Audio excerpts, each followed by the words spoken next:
Ian and Barley Lightfoot, two elf brothers, embark on an epic journey to find a rare magical gem and meet their father. You can read along with me in your book. You will know it is time to turn the page when you hear this sound.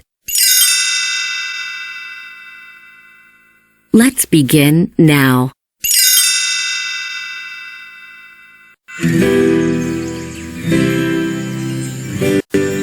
Once, long ago, the world was filled with adventure and magic.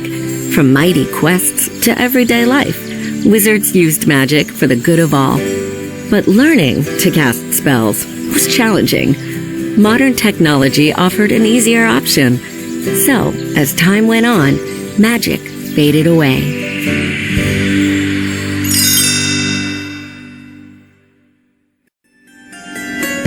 For Ian Lightfoot, a shy teenage elf, life was far from the epic adventures of the past. Meanwhile, Ian's brash big brother, Barley, was obsessed with magic and the days of old. He spent hours playing the game Quests of Yore and protecting New Mushroomton's ancient relics.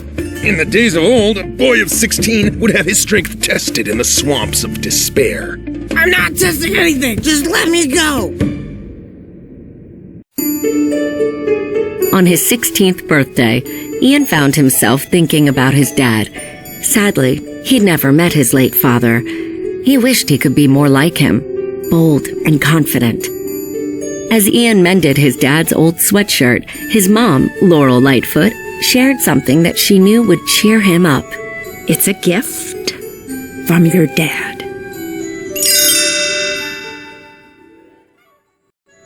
The gift was actually for Ian and Barley. Inside the package was a real wizard staff, a rare phoenix gem, and the visitation spell written by their dad. I don't believe this. This spell brings him back. For one whole day, Dad will be back!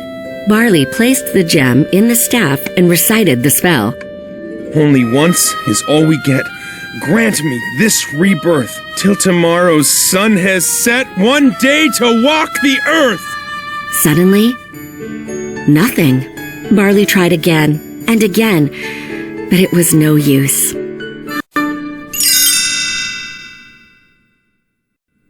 Later, alone in his room, Ian softly read the spell aloud.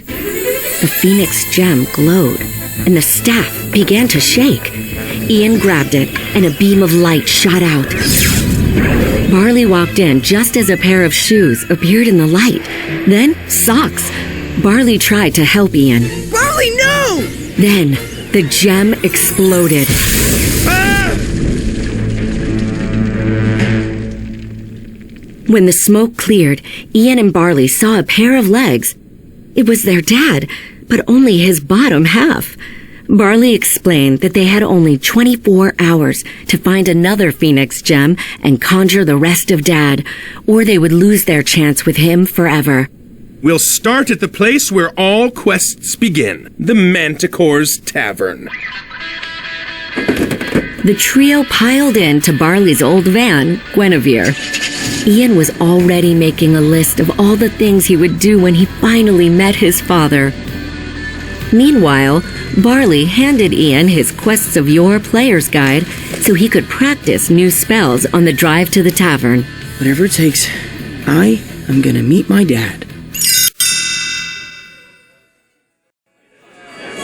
The once fearless Manticore was now just a humble store manager, and her scary tavern had become a themed family restaurant. She did have a map to a phoenix gem, but she refused to give it up. It was too big of a risk. She could lose her tavern if something went wrong. Nervous, but determined, Ian reminded the Manticore that she used to take risks. The Manticore realized Ian was right. I used to be dangerous and wild! What have I become? The Manticore spread her wings and blew fire. The Phoenix gem map slipped through the Manticore's fingers, and the flames destroyed it. Ian spotted a wooden beam falling toward Dad and tried the levitation spell. Aloft, Elevor! The beam stopped in midair. Barley grabbed Dad and escaped the burning tavern just in time.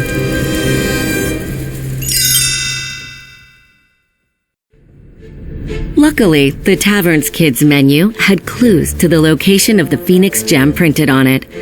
All they had to do was drive to a mountain called Raven's Point. Ian said they should take the expressway to get there faster, but Barley wanted to take the path of peril. Expressway is a little too obvious. On a quest, the clear path is never the right one. Ian didn't want to waste any time they had with Dad, so Barley reluctantly agreed to go his way. Before long, Barley's van, Guinevere, ran out of gas. Ian tried using the growth spell on Barley's near-empty gas can. Magnora, get you on! The can started to grow, but Barley kept giving pointers and Ian lost focus. The growth spell backfired. A tiny Barley looked up at Ian. Looks like you shrunk me. The effect would eventually wear off, but until then, they had to find the nearest gas station. As Ian paid for the gas, a pack of tough-talking sprites in leather jackets roared in on motorcycles. Barley accidentally insulted the sprites, and Ian had to get them out of there fast. But because Barley was still tiny, he had to teach Ian how to drive the van. I'm not ready! You'll never be ready! Merge! Ian slammed his foot down on the gas pedal, and with his brother's help, got them back on the expressway. The sprites chased them, but Ian swerved across several lanes of heavy traffic, finally getting away. Spotting Ian's terrible driving, some police officers in a squad car pulled them over. Ian cast the disguise spell to make him and Barley look like their mother's boyfriend, Officer Colt Bronco. As long as you don't tell a lie, the spell will be fine. They were about to get away when one of the officers commented that Barley was a real screw-up. Ian stood up for his brother, but poof, Colt's leg disappeared, revealing Ian's.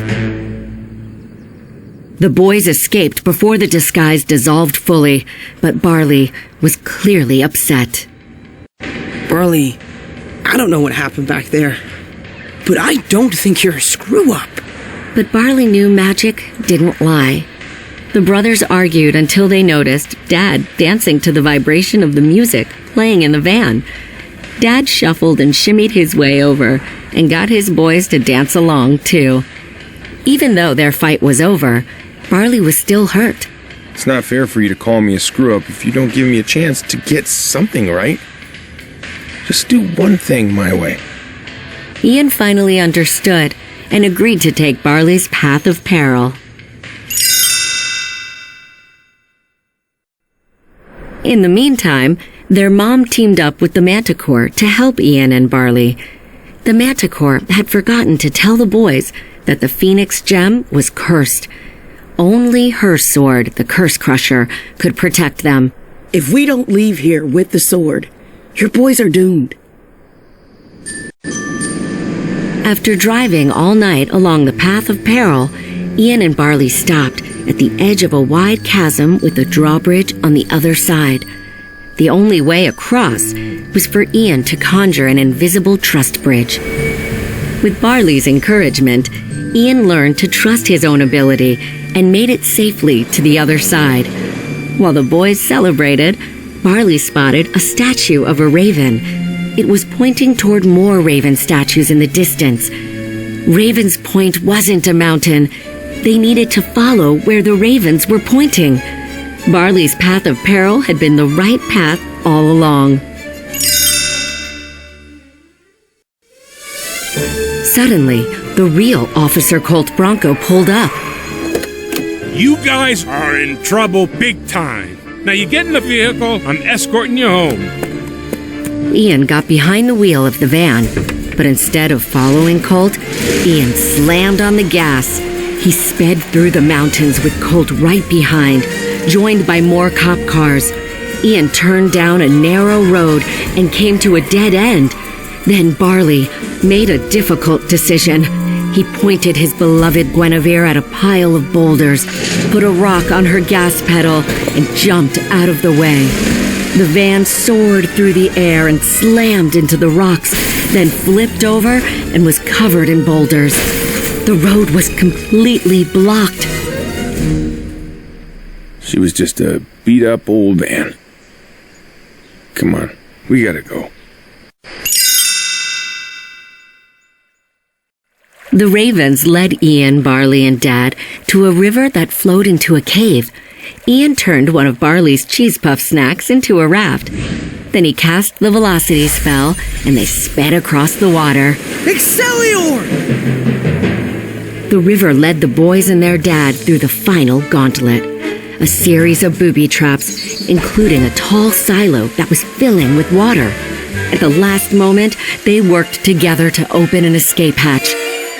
Barley, Ian, and Dad scrambled out of the silo, only to find themselves in the last place they expected to be.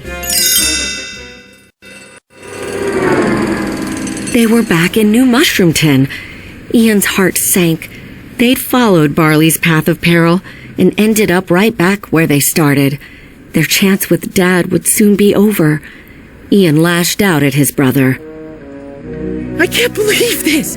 You act like you know what you're doing, but you don't have a clue, and that's because you are a screw-up! Ian led Dad toward the park, leaving Barley behind. Ian, wait! At the park, Ian sat next to his dad and pulled out a rumpled piece of paper. It was the list of things he'd wanted them to do together. But then he realized something. He'd already done everything on the list. Not with Dad, but with Barley. Barley had always been there for Ian. Now it was Ian's turn to be there for him. Back in the center of town, Barley noticed a hole at the top of the ancient fountain. A tile they had picked up at the last raven statue matched the hole perfectly. Barley slid the tile into place and a secret panel opened. The Phoenix gem was inside, but as Ian arrived, a red mist began pouring out of the fountain. It's a curse! The mist protected itself by transforming the nearby high school building into concrete armor in the shape of a massive dragon. When the dragon flew toward the boys, Barley saw a dark shape swoop down from the sky. Barley recognized it first. The Manticore! Ian squinted to get a better look. Mom? Their mom stood heroically on the Manticore's back while the Manticore held her Curse Crusher sword. Their mom shouted down to them. It's okay, boys! Go see your father! Barley set the gem on the staff, and Ian repeated the visitation spell. The gem streamed its magic, and the rest of Dad started to appear. The Manticore and their mom couldn't hold the dragon back any longer. Barley turned to distract it, but Ian stopped him. No! You go and say goodbye! I had someone who looked out for me. Someone who pushed me to be more than I ever thought I could be. I never had a dad. But I always had you. Ian grabbed the staff and raced off to battle the dragon. And mustering all he had learned about magic, he cast the most difficult spell of all, Arcane Lightning. Voltar Thunderseer! The lightning blasted away the dragon's armor, leaving only the red mist of the curse behind. Laurel hurled the Manticore's sword to Ian, and he plunged it into the mist, destroying the beast.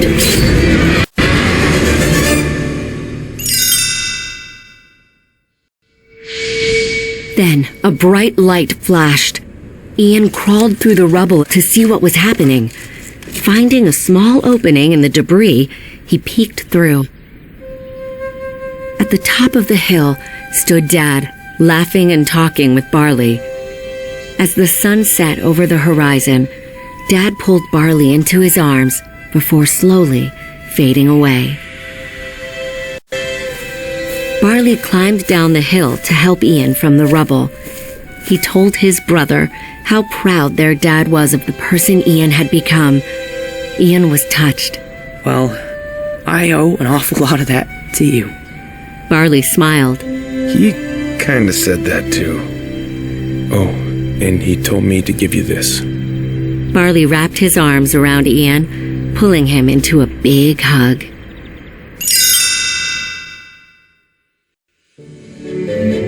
From that day forward, Ian's and Barley's lives were more magical than ever. Barley got a new van named Guinevere II, and the two brothers debated which path to take on their next quest. Barley wanted to take something called the Trail of Terror, but Ian had another idea. On a quest, the clear path is never the right one. Powered by Ian's magic, Guinevere II rose off the pavement, flew toward the horizon, and carried the brothers onward to their next adventure. Yeah!